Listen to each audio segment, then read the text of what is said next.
They were young, too young, some might say. But despite their age, these kids faced the ultimate punishment. Their lives cut short by a system that declared them guilty. In this chilling exploration, we delve into the lives of 5 young inmates condemned to death. Their stories reveal a haunting truth. Evil knows no age. George Stinney. The day was March 24th, 1944, and George Stinney Jr., a 14-year-old African-American boy, was doing what most kids his age did, playing outside with his younger sister, Amy. Their day took a brief detour when 2 white girls approached them, asking if they had seen any flowers nearby. George and Amy didn't have much of an answer, so they shrugged, likely offering a typical kid's response. "We have no idea." The girls went on their way, and so did the day. But by evening, something was off. The 2 girls didn't come home, and as worry turned to panic, the search party was assembled. George and his family even helped. During the search, George mentioned casually that he'd seen the girls earlier, which in retrospect might have been a bit of a wrong place, wrong time moment. The next morning, the bodies of the 2 girls were found in a shallow ditch, and George, the last person who had admitted seeing them, became an easy target. The police swooped in, arrested him, and claimed he confessed to the murders. Whether or not George confessed, well, that's a mystery only the police of 1944 can fully answer, because there was no physical evidence connecting him to the crime, just their word against his silence. Handy, huh? In no time, George was charged with capital murder. Capital, as in, the state wanted his head, literally. And if you think things couldn't get worse for the Stinney family, you're not familiar with small-town racial tensions in 1944 South Carolina. George's father was promptly fired from his job.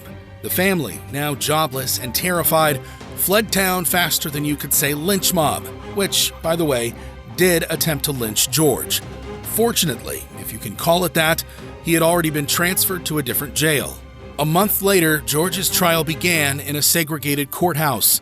His family wasn't allowed inside, along with the entire black community, a reflection of the deep racial inequalities of the time. George's attorney, who could have probably used a bit more courtroom experience, or maybe just a pulse, didn't call any witnesses in his defense. The prosecutor? Oh, he had just one witness, the sheriff, who testified about George's confession. No evidence, no witnesses, just a convenient story. After a lightning-fast 10 minutes of jury deliberation, yes, 10 minutes, an all-white jury sentenced George Stinney to death. Governor Olin Johnston wasn't in a forgiving mood either. He denied clemency, and the execution was set for June 16, 1944. Now, here's where the absurdity reaches its peak.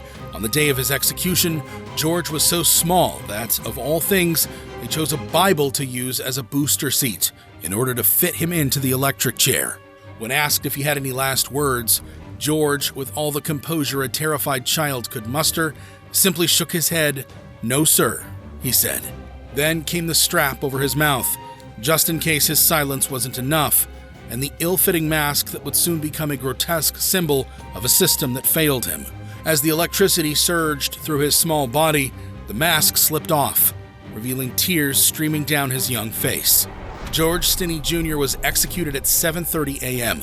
He was 14 years old, too small for the chair, and far too young for such a cruel end. His body was buried in an unmarked grave, a final insult in a life tragically cut short. In just under 3 months, a boy was accused, convicted, and executed without a shred of solid evidence. Years later, in 2014, George Stinney Jr. was exonerated posthumously, but the damage was done. South Carolina had already made its mistake, and George had paid the ultimate price. Thomas Granger. Imagine a world where bestiality was considered so commonplace that a teenager could commit it without batting an eye. Welcome to the twisted world of Thomas Granger.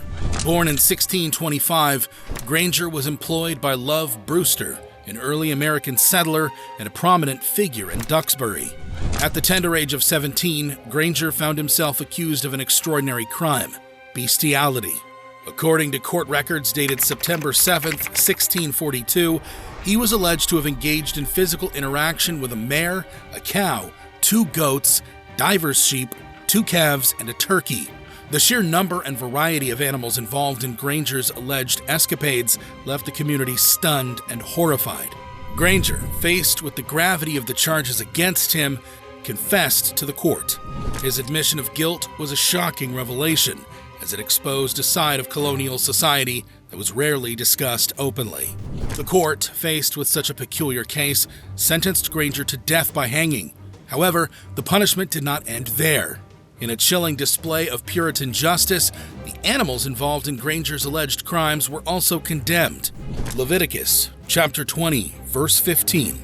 "And if a man shall lie with a beast, he shall surely be put to death, and ye shall slay the beast." On September 8, 1642, Granger was brought to the gallows. Before his execution, the mare, cow, goats, sheep, calves, and turkey were slaughtered in a public spectacle right in front of Granger. Their carcasses were then buried in a mass grave, a haunting testament to the severity of Granger's transgressions. The execution itself was carried out as a public event, serving as a cautionary tale to others who might contemplate similar acts. Thus, Granger's illicit affair with the animal kingdom came to nothing more than a visit to the gallows, also marking him as the first juvenile to be sentenced to death and executed in the territory of what we now know as the United States. Joe Persons. In the summer of 1915, a heinous crime rocked the small town of Butts County, Georgia. A young girl, her name shielded from the public eye, was brutally abused and murdered. The perpetrator, a mere 13-year-old named Joe Persons, was arrested and charged with the horrific act. The details of the crime were so gruesome that even Persons' own father, overcome by the weight of his son's actions, pleaded for his execution. The community was left reeling, grappling with the incomprehensible notion that a child could commit such a monstrous act. On September 24, 1915, justice, as it was understood at the time, was swift and severe.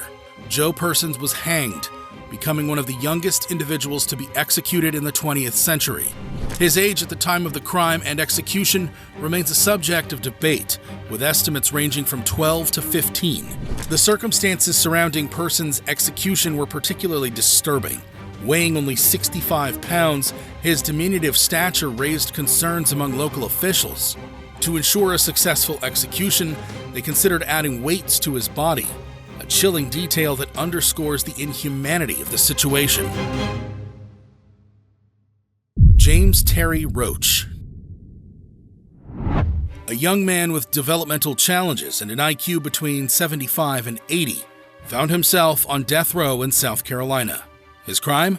A brutal double murder committed at the age of 17. Influenced by his older accomplice, Joseph Carl Shaw, Roach was convicted of abuse and murder of a 14-year-old girl and the murder of her 17-year-old boyfriend. In 1977, he and his accomplices, Joseph Carl Shaw and Ronald Eugene Mahaffey, embarked with a terrifying aim: to prey on a girl. Their search led them to a secluded baseball field where they confronted Carlotta Hartness and Thomas Taylor at gunpoint. Roach demanded their money while Shaw and Mahaffey forced Hartness into their car. What followed was a brutal act of violence. Roach shot Thomas Taylor dead inside the parked car. Later, Hartness was taken to a secluded dirt road and executed in cold blood after being inappropriately touched. Despite mitigating factors, including his mental disability and the influence of his accomplice, Roach was sentenced to death. His execution, scheduled for January 10, 1986, sparked international outcry. Pleas for clemency came from the United Nations, world leaders, and even former President Jimmy Carter. On the day of his execution, Roach, strapped into the electric chair, delivered a final message to his loved ones. "To my family and friends, there is only 3 words to say: I love you."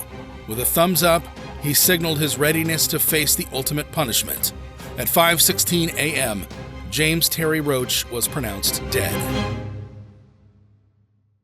Leonard Shockley. On a cold January morning in 1958, Leonard and Harold Shockley, 2 young brothers, decided to commit a robbery in Box Iron, Maryland. Fueled by a pint of wine and a misguided sense of entitlement, They targeted Sarah Hearn, a 39-year-old mother of three who owned a small store in the town. With a knife hidden beneath his waistband, Leonard entered the store and confronted Hearn. In a fit of rage, he struck her and inflicted multiple injuries, leading to a fatal wound. Harold, who had initially remained in the car, joined his brother inside, but was unable to open the cash register. As Hearn lay bleeding and dying, a nearby witness alerted the authorities. Despite desperate attempts to save her life, Hearn succumbed to her injuries, leaving behind a devastated family. Leonard and Harold Shockley were quickly apprehended 8 hours later from their house and confessed to their crime. The trials of Leonard and Harold Shockley were a swift and decisive affair. Both brothers waived their right to a jury trial, opting instead to be judged by a panel of 3 judges. Their fates were sealed within a single day. Leonard, the mastermind behind the brutal murder of Sarah Hearn, was found guilty of first-degree murder and robbery. The sentence was clear: death. His brother, Harold, was convicted of aiding and abetting Leonard in the heinous crime. Though spared the ultimate punishment, Harold received a life sentence for having played a part in the act. The Maryland Court of Appeals upheld the brothers' convictions, affirming the justice delivered by the court. Leonard Shockley's execution took place on April 10, 1959, within the confines of Maryland's gas chamber. At 10:03 p.m., the lethal dose of hydrogen cyanide was released. Just 1 minute later, the prison physician pronounced Shockley dead, his heart lines flat on the electrocardiogram. At the age of 16, Leonard Shockley became the youngest person executed in Maryland and the final juvenile to be put to death in the United States. And with that, these harrowing stories come to an end. The only question that remains is, do you think the death penalty is ever justified for minors?